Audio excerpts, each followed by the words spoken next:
Today we are interviewing Kofi Ampomah, founder of Adventure Junkies GH. Adventure Junkies is a luxury tour company that has taken the continent by storm.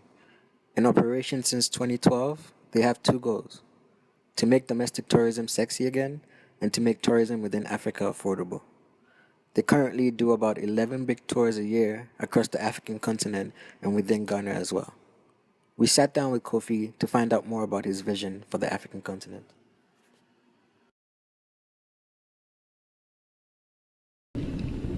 I guess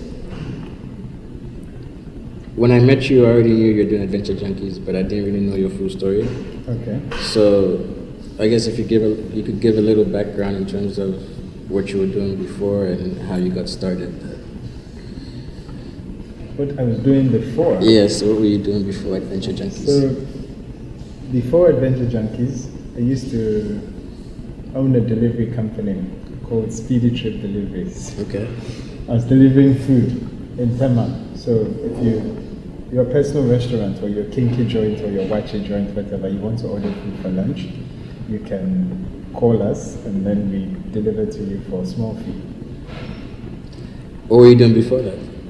Before that, I was a university graduate. I did my national service Okay. at GAFCO, Okay. Ghana Food Company. So basically, you've never done a 9 to 5? I wouldn't say so, no. Why not? I did some internships. Okay. Then also, I always knew I had a knack for creative ideas that could make money. And it's like blood, if you taste it. Okay, so you were in college, you were doing internships, you worked for a bit, you're like, no, I want to be creative, I want to do this instead. It started in my final year in college, in university. This is when I started the Speedy Trip Deliveries. Okay. So people used to order stuff, food, laptop, pick up that. And at the end of the day, I'm making money. So it was a profitable business? It was a profitable business. So what made you stop that and move on to Adventure Junkies? What made me quit that business was literally the risk factor involved. Okay. Having these guys on motorbikes. At some points, the risk was more than the reward. Okay. Because I also tried to give other youngsters a chance. And the young guys on motorbikes are a bit loose. Okay. Okay, so how did you make the transition from delivery to Adventure Junkies? Naturally, I've always been an adventure junkie. Okay. Born this way. Okay. As a kid, I got the opportunity to travel a bit, so I've always loved traveling. Then some time ago, even 2 or 3 years before Adventure Junkies, me and a friend, Jason, who's my partner, went to climb Mount Afajato. It was just something we decided to do with another friend, Helmut. And then we told 2 female friends of ours, and they were super excited about it. So we left, drove all the way to Afajato, climbed the mountain, came back, and it felt good. It didn't even occur to me then that I wanted to do something like this. But I'm guessing it was part of the formative conception or whatever. It was part of the conception of this. So later, I think one one evening, maybe after a few beers, other things, lying down, and it's me. Yeah, why not? We organize trips to these places, package it nicely. I'm sure people would love to experience it. I mean, so I discussed it with a friend, and we decided, yeah, we'll give it a go. How, and I don't know if you can answer this question, but what was the process of finding out how exactly to go about it? Like, for example, finding out, okay, fine, if I need to partner with, people in aviation or partner with this or that to kind of figure out the whole process. Because it's easy to say, yes, I'm going to plan trips, but then when you do it on a big scale, all of a sudden there's so many different arms that it's kind of difficult to figure out, okay, fine, I need to start here or start there, right? So how did you, what was the process of figuring that out, or how did you figure that out? I read this post that said entrepreneurs jump off a cliff and build a parachute on the way down. Same experience. Okay. We decided, I want to do this, I want to go here. I cost it, I have a big idea. I look for a car rental. I send WhatsApp messages. Then there was BlackBerry. A lot of BB messages, ping, ping, ping, ping, ping. We get friends together for a very cheap fare, and voila, we had 23 people on a bus going to Afajata. And funny enough, our first trip, we didn't lose money, we made money. Okay. After that, it went down. So the first trip was to Afajata? Yes, the first trip was to Mount Afajata, which on our way we got lost. Okay. Found some woman who joined the bus and took us back to Afajata. On our way, we saw Blee Falls. Because we were lost, we had to come the other way. So we saw Blee Falls. We finished climbing Afajata. This is like 5:30 p.m. The people on the bus said they want to go to Blee Falls. We said, no, it's late. They said, no, we want to go to Blee Falls. Like, but it's a bit late. So I said, yeah, you said you're adventure junkies, let's go. We get to the falls, the reception is closed. They don't allow people into the forest at night when it gets dark.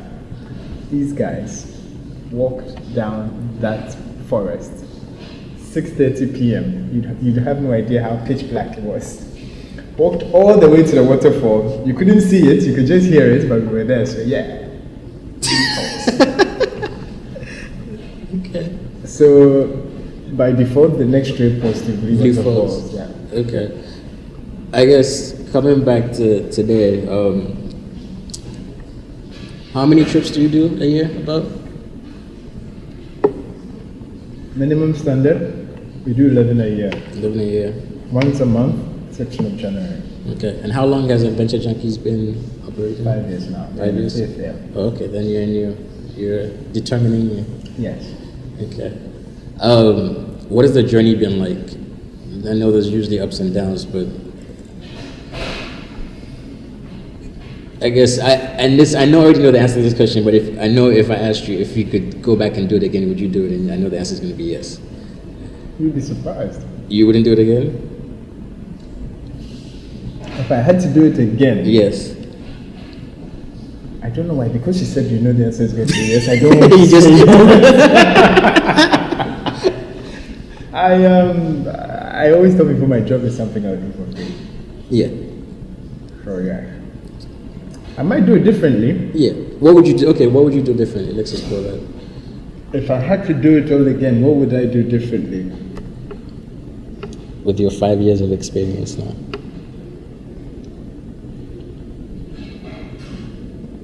I would watch my collaborators more than my competition. Is there a story there? No, it's just it's a business lesson you learn. Business lesson you learn, okay. Okay. Because you see, Ghana is a place where when people see a good idea going, they don't care to do much research or what the background is. They just try and jump on the wagon to try it out and see. Sometimes it kind of dilutes the market to a fuckery extent. Other times, they realize it's not cut out for them and they go. Because last year I realized about 5 tour companies sprung up. This year I'm not seeing them putting up tours anymore. What is the process that goes into creating a tour package? First, there is the research Okay. to find out what's interesting, what makes people tick. And then comes the planning, Okay. routes, activities, what can be done, what's touristic or adventurous about the place. And then we, most important part, budget it. And we put it out on Facebook. I must admit it's been mostly digital media, but about 70% of customers is word of mouth. Okay. What has been your most popular tour to date? It's a good one. The most popular tour. Wow. Is that a trick question? No. So, I would say every year comes with its own hype. But the one tour that I know really put us out there on the map, sad to say, was Sao Tome. Yeah, I think that's how I heard about you guys as well. Thank you. Okay. It was Sao Tome, hands down. So before Sao Tome, you were probably already confident that the business was a viable business model and that this was something that was sustainable. But after Sao Tome, was there a moment when you look back and were like, okay, now I have my validation, I know, or did that happen earlier? I think it happened earlier. Okay. But after Sao Tome, I realized, oh shoot, this is something that can be duplicated around the continent. Okay. As a business. So let's say if I thought of it as a $1 million opportunity, after Sao Tome, I was thinking it could be $1 billion. Okay. Because we had people flying from Nigeria to go with us to Sao Tome. What was different about the Sao Tome trip? I think it was it's new. It's Sao Tome. People didn't know the place. Some people thought it was in the country.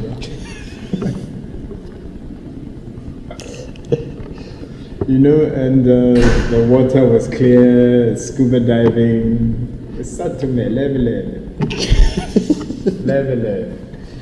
That's what they say in Sao Tome. Okay, from a business point of view, how do you go about choosing your partners? I know there's always a number of different, maybe airlines, different hotels to stay at, different activities to do. First, which might sound stupid, is who you know, low-hanging fruits. If I have somebody I can reach out to, it's the first point of contact. Then comes the side where I am going, I look for the most popular person who can help the image or promote the activity and partner with them. But it's sad to say, in coming down the line, up until now, let's say for the first 3 or 4 years, people didn't really believe in domestic tourism and were very reluctant to partner. So it was very hardcore self-determination. We'll make it happen regardless. We'll find a big travel car company would not want to partner, so you go to Kaneshi and find the nice bus you like and speak to the driver. Sometimes you tell his boss, sometimes you won't tell his boss, you're on the way, the boss is calling. But we made it happen. And now people actually come to us asking to partner for vacations. So. Okay. What would you say has been the hardest part of setting this business up and running it? The hardest part has been information, availability of information. In terms of gathering or finding, or people sharing? In terms of finding information on the locations sometimes. You want to go somewhere, like, I'll tell you, when we started this, I wasn't much of a traveler myself within country. There were most of the places I had not been to, which was also one of the reasons why I realized, but I want to do it. The only reason I'm not doing it is because there is nobody that I can say I would call Mr. B to take me to this location. So I put myself out there to start it, but when I go online to do research or look for information, you don't find much at all. Like my first trip to Nzulezu, apparently, even Mole National Park, for my first trip, the seasons determine whether you see elephants or not. And I didn't get this information online. I only got it on arrival in the hotel. It's September. You might not see elephants. Because the morning we did the safari, we were lucky we saw fresh poo. You could see it's fresh. But elephants we did not see. Okay. We went to Nzulezu and had to walk 1 hour because it was a bit dry and the water has receded, so you can't canoe from the start. So we literally had to walk in to go, and I didn't find out about this online. Okay. And then infrastructure is a challenge from the government. Even on the location, the guides, information that they have, the story they tell you about the place, sometimes I'm looking at him like, monkeys don't die. they bury their dead, and you know these things. Yeah, okay. And a lot of superstition tied around the tour guide himself, and that can sometimes. Yeah, in the tour, yeah. Well, I'm sure your expats love that. Some of them do, some get upset. Upset. Like, I went to Zulu 3 times, I've heard 3 different stories. Okay. First, they came from somewhere near Mali. They were being chased by the Mende tribe. They followed their snail. Their god was a snail all the way down. Probably shouldn't be laughing. People were laughing. And then later, we come. Oh, they migrated from Timbuktu. You know, so that was the first change. The last but not the least, when they arrived at where they are now and their enemies were coming, their chief priest prayed, and the lake thing that they come on split into 2 and swallowed up. Yes. That's interesting. Exactly. Okay, so you've been in operation for 5 years, you said. When you started, I'm sure you had a vision for where you wanted to be in 5 years. Did that vision change and evolve, or are you still aiming towards that same vision? Or? Okay. I'm still aiming towards that vision. Okay. I've realized it's further away than I thought it was. Okay. But it has evolved drastically from the beginning. I mean, when we first started, the goal was get locals interested in domestic tourism. Okay. Now, it's to get Africans interested in Africa. Why the focus on Africans? So the focus on Africans is because I like to try new things. I like to stay off the beaten track. I feel there's a new tourist on the continent, and that's the African.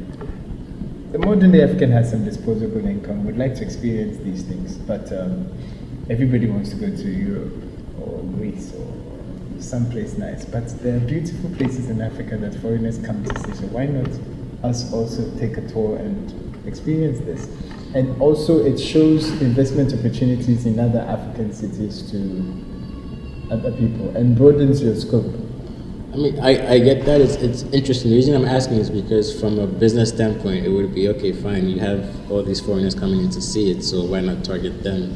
Because they're coming with their currency, and the locals, like you said, there's a limited amount of disposable income. So for you to say, I'm going to grow this with the local guys who have disposable income or who have limited that. My reason is the foreigners, if I purposely, if I even put no foreigners, they will come.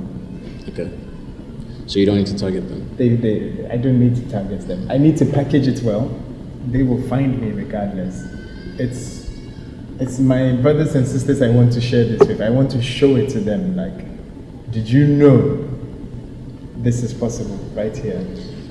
So then it's not an ego, it's not a financial thing, it's more of a service thing that you're trying to do. Yes. In terms of, I'm trying to share Africa with Africans. With Africans. And you see, the ultimate goal for us is in the future, maybe, even if not to have the airline company itself, but to have a sort of undercurrent travel system that provides cheap travel, air within travel Africa. Within Africa, because it's ridiculously expensive.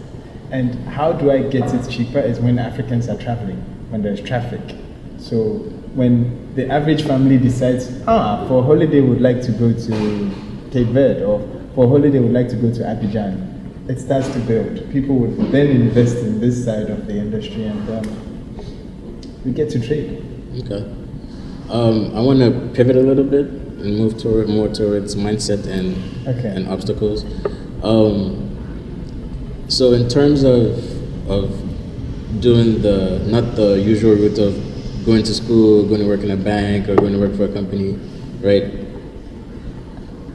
How was that received at home? Like, for a lot of people, it's like, okay, you go to school and then you say, I'm going to work for myself, and your parents are like, hey, what do you mean? I paid your school fees. You have to go and work in a job and all that. How did your parents receive that news that you were doing? 2 ways. Okay. Mom, in tree. So I would junkie because I didn't know what the name improve. Literally means that's your junkie stupid things you're doing. I don't like it. You need to focus and get a good job, blah blah blah. Then my dad, of blessed memory, when I started the delivery business, I spoke to him about it. I told him I'm working 9 to 9, 9 a.m. to 9 p.m. He used to call it 9:21 because we work from 9 to. And he said he was actually surprised. He said to me, "But how did it occur to me? How did I come by this idea?" I told him, "I don't know. I feel like it's a void that's in the market, so I found it. I'm trying to grow on it." He was like, "Yeah." He supported me 100%. Then my older brother, Kweku, crazy guy, always been an outlaw. I guess I was an outlaw in school as always. So I saw the job system as, yeah, that again. You know, same headmaster, same teachers, same prefects, same bullies. So yeah, fuck you guys. I'll try something. Okay. But then, okay, so you were lucky. You were profitable in your first business.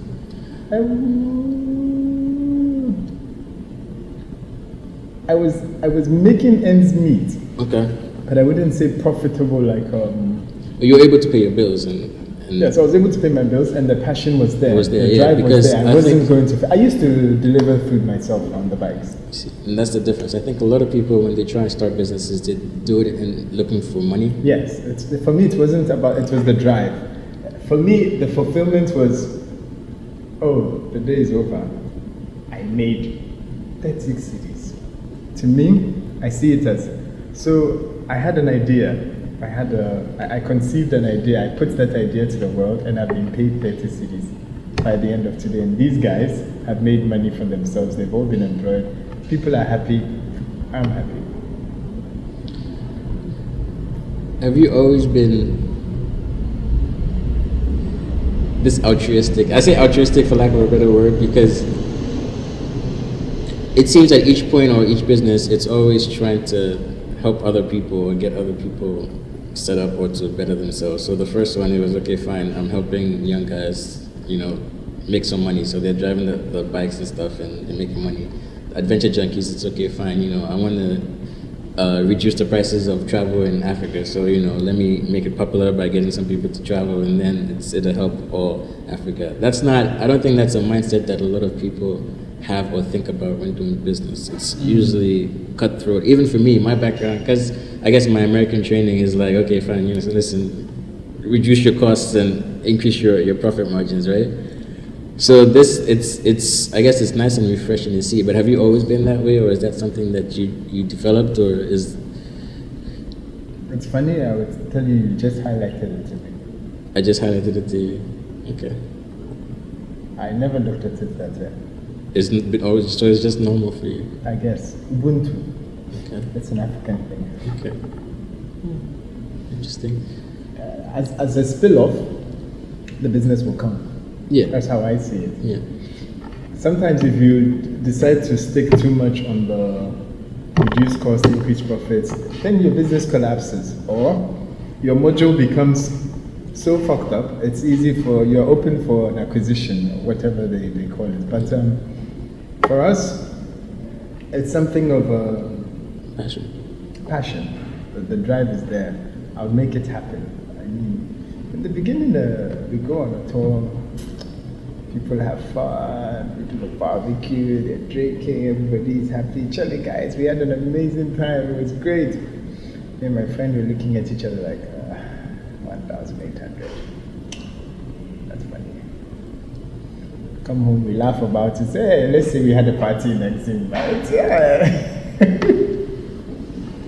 So the fulfillment was there. Okay. After every trip, the way the people thank you for the service, you feel like, yeah. But then there's been the downs. And there are times when I've really thought about it, like, what am I doing to myself? I need to get a job, or if I had a stable job, I'll do that, I'll do this. And then along comes Polly.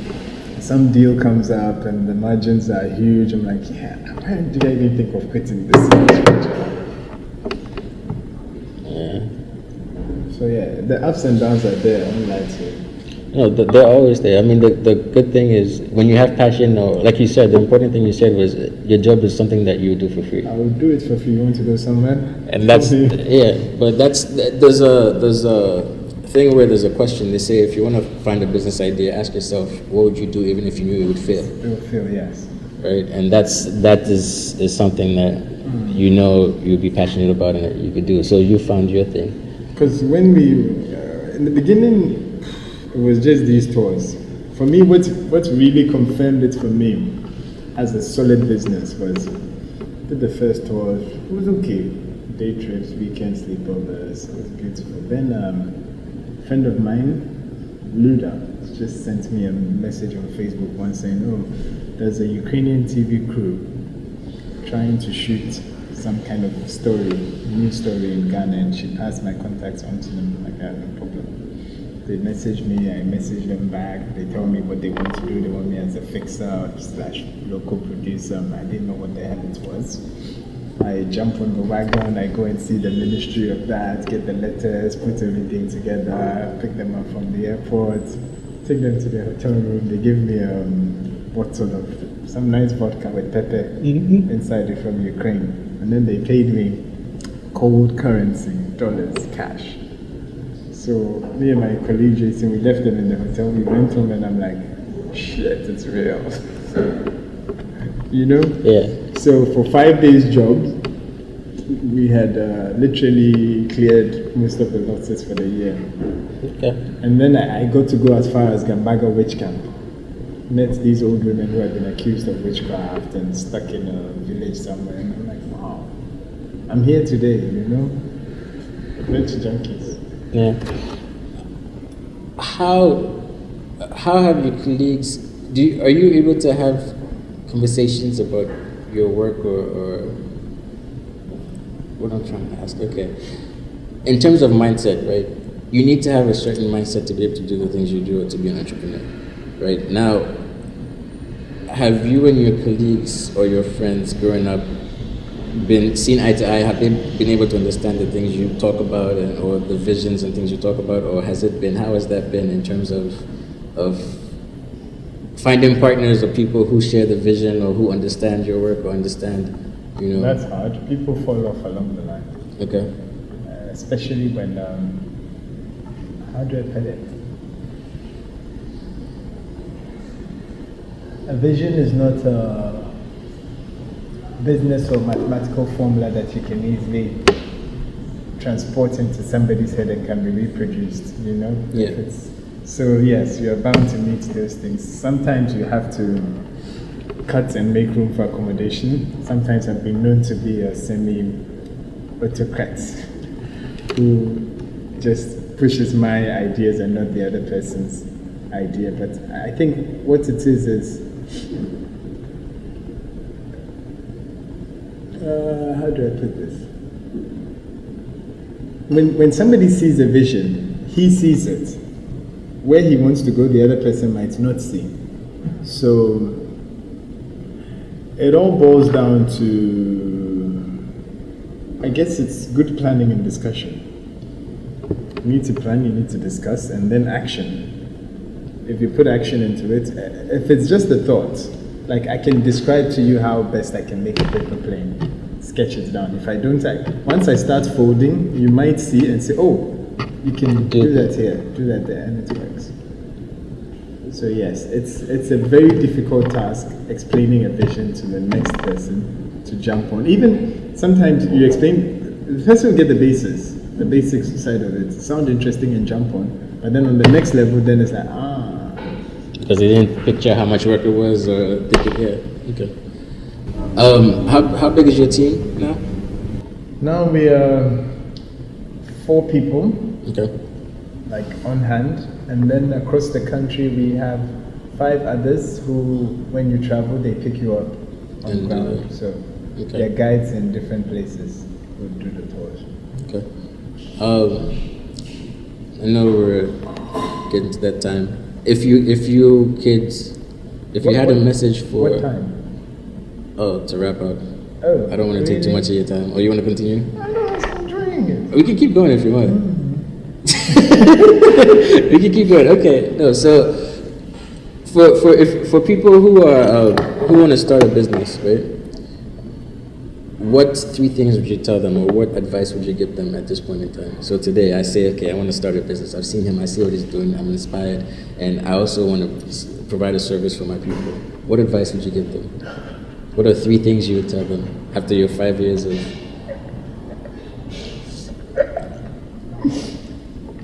Sincerely? Then don't say don't do it. How do you know that? I would say to them, there's one very important thing that they might be taking for granted on the journey of trying to start their business, which is training.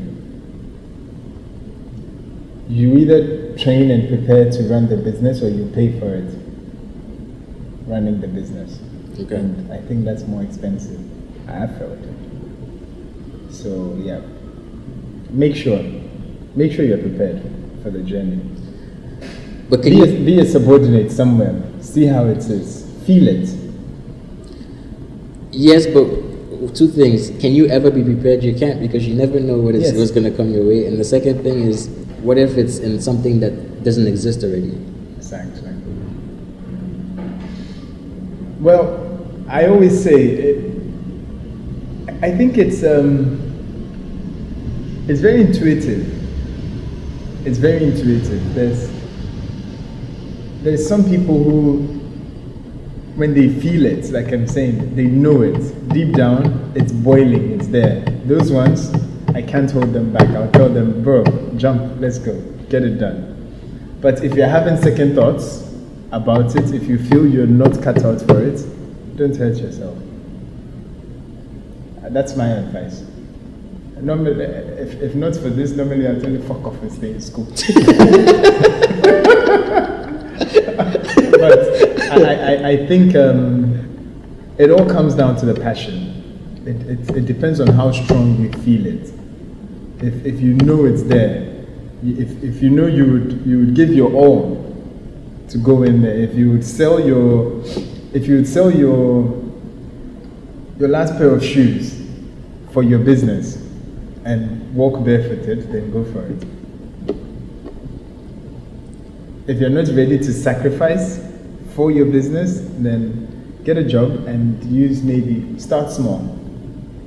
Then you're comfortable, but yeah. When you go that route, how do you prevent yourself from getting stuck? Because a lot of people try that and say, oh, just, 1 more year or 2 more months. It should be at the back of your mind, and you should have a plan. Okay, so you keep bringing up planning. So planning is very important. Planning is life. Constant planning. The plans change. Constant planning. Do you have a routine or process for planning In my business? that you follow? Yeah. Well, we adopted this agile concept, Okay. which says a plan, as soon as it's signed, it's already expired, it's outdated. So we are always open to change, we are always planning. We have ways of doing things that are set in stone, but you always have to adapt if you want to stay afloat. Always. How has the dynamic shifted, or the thought process shifted from when it was you and your initial partner doing it, the 2 of you, to now having people on board who you have to worry about salaries, you have to worry about, making sure these people have can pay their bills and things like that as well? It's a growth process that you see. It's all about becoming more responsible, seeing yourself in that position as being responsible for other people, and then just making sure you stick to it. Because I used to tell people, okay, before I really loved my job, now it's a job. Okay. Yeah, I get it. When I first started, it was all for fun. Yeah. I enjoyed it, but now there's targets to meet, there's budgets, there's KPIs, there's feedback to check on, there's PowerPoint presentations to do, and I'm thinking, but didn't think of all this in the beginning, you know. But yeah, it's still the once I still get to hit the road every now and then, I'm happy. Do you handle all those things yourselves? Do you delegate? Do you outsource in terms of running the day-to-day running of the business? So I'm the guy. If I had it my own way, I would outsource everything. Even if I could outsource feeding, I would outsource. But if so, for things that you might need someone else to do, how do you go about? Do you find someone to do it, or Yes, or you teach yourself, or there are some things I try and teach myself. okay? There are some that I cannot. I outsource. How do you decide which you should teach yourself and which you have to outsource? It's what interests me. Okay. If I find it interesting, I'll teach myself because I know I can keep doing it. If it's not something I like to do, I have to sit down and do it a few times, hardball. But whilst I start doing it, I try and figure out a formula that works on there that I can supervise, and then I ship it off. Ship it off. Okay.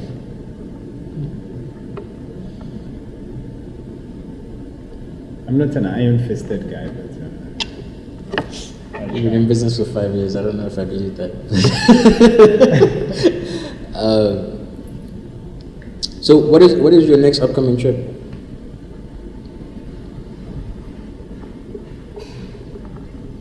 I'm going to Lomé, Okay. Togo, For how long?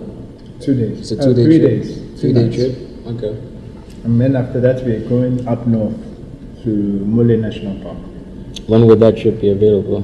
Easter's 25th to 28th. Of March. Okay. And how can people find out more information on us or sign up for the trip? Facebook Okay. and a website that I'm waiting for Nurse to finish. To be done. Okay. Actually, no. On a website that I have to pay for. That's more like it. I think it's done. It's actually me. Okay. Well, thank you. You're welcome. Don't ask me final words. I don't have any. What are your pre-final words? I don't know. No, I mean, so the whole concept behind this is basically just giving people insight into their mindset and also like letting them hear about stories of people who have taken that leap of faith and gone into it, right? So if there's anything any pieces of, I mean, you already gave some advice, but if there's anything you have to say or anything you want to tell them, if it's fuck off, stay in school, or which I think for me, the number one thing I would let people know, which has been drummed into people's ears over and over again, if you're going into it solely for money,